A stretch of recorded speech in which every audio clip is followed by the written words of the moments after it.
অনেকজনের আমাকে নিয়ে অনেক কোশ্চেন, আমি কেন আইটিআই করার পরেও বাড়িতে বসে থাকি, বাবার টাকায় খাই নাকি।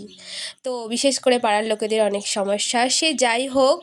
তো আমি তোমাদেরকে সবেই বলবো। প্রথম থেকে আমি যখন ক্লাস 12-এ পড়ি সিদ্ধান্ত নিয়েছিলাম যে আমি আইটিআই করব।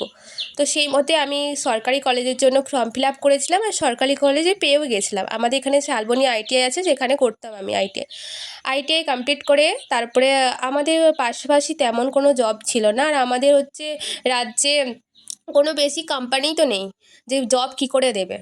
তো যাই হোক, তার জন্য আমি ভাবলাম যে না, বাইরের জগৎটাকে একটু দেখা উচিত। তো অনেক বাড়িতে সবাইকে মানিয়ে গুছিয়ে তো আমি চলে গেছিলাম ব্যাঙ্গালোরে। সেখানে টাটা ইলেকট্রন একটা কোম্পানি আছে, ওখানে কাজ করতাম। 1 বছর পুরো কমপ্লিট করে বাড়ি আসি। 2025 সালের সেপ্টেম্বরে বাড়ি আসি।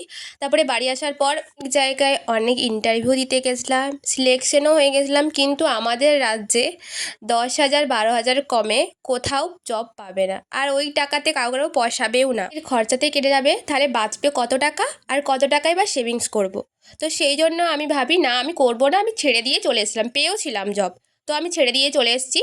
ছেড়ে দিয়ে আসার পর আমি বাড়িতে ভাবলাম যে না, নিজে বসে থাকার থেকে কিছু করা উচিত। সেজন্য আমি সকালে, বিকালে আর রাতে টিউশন পড়াতে শুরু করি। সকালে ব্যাচ পড়াই, আবার বিকেলে পড়াই, আবার রাত্রে পড়াই।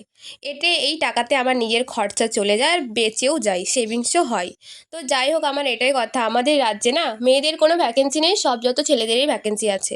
ভাল লাগে না ভাই, কিন্তু তাও কিছু করার নেই। কি করব, ভেবেছিলাম যে পলিটেকনিক করব, করে কি করব।